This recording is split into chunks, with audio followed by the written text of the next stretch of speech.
પણ મામે તારા સિવાય તો બીજે મનની વાત ના કરી હોય.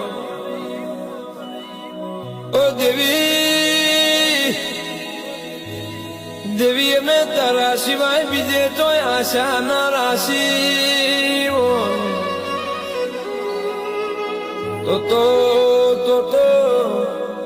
એક વાર રૂબરૂ જરૂર મને મળવા આવજે આવજે આવજે મારી ગયડા ગઢપણની લાકડીનો ટેકો આવો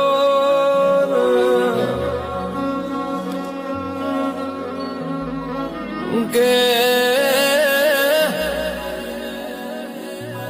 કોને બનાવ્યું છે હજુ બનાવશે